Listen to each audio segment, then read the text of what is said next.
જય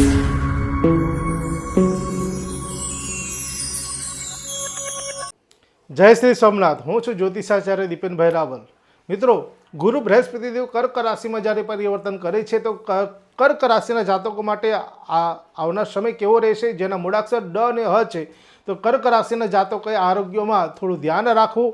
આરોગ્ય સારું રહેશે, ઘરમાં વાદ વિવાદ દૂર થાય, સંતાન સુખની પ્રાપ્તિ થઈ શકે છે, સમાજમાં માન સન્માન પ્રતિષ્ઠામાં વધારો થાય, અહંકાર અભિમાનનો ત્યાગ કરવો, વાણી પર નિયંત્રણ રાખવું તથા આગળ તમારા જીવન વ્યાપાર વ્યવસાય નોકરીની અંદર શુભ લાભની પ્રાપ્તિ થઈ શકે, સારી સફળતાઓ મળે, શત્રુ પર વિજયની પ્રાપ્તિ થાય, ગરીબોને ભોજન કરાવવું એક શ્રેષ્ઠ ઉપાય આપણા માટે લાભકારી રહેશે।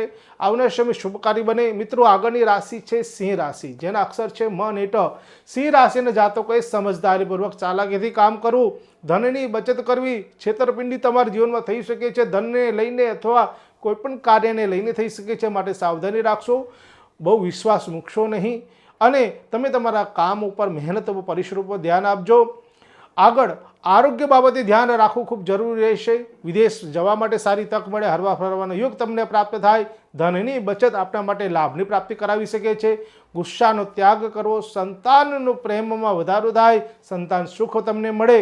ઉપાય તમારા માટે એ છે કે ગુરુ રત્ન જો તમે ધારણ કરશો તો ભવિષ્ય આપના માટે શુભકારી રહેશે। મિત્રો, આવા જ વિડીયો જો પ્રાપ્ત કરવા હોય તો આ પેજને લાઈક કરો, શેર કરો, સબસ્ક્રાઈબ કરો અને શેર પણ કરો। ચોક્કસ નવા વિડીયો તમને પ્રાપ્ત થશે। મને આપો રજા। જય શ્રી સોમનાથ।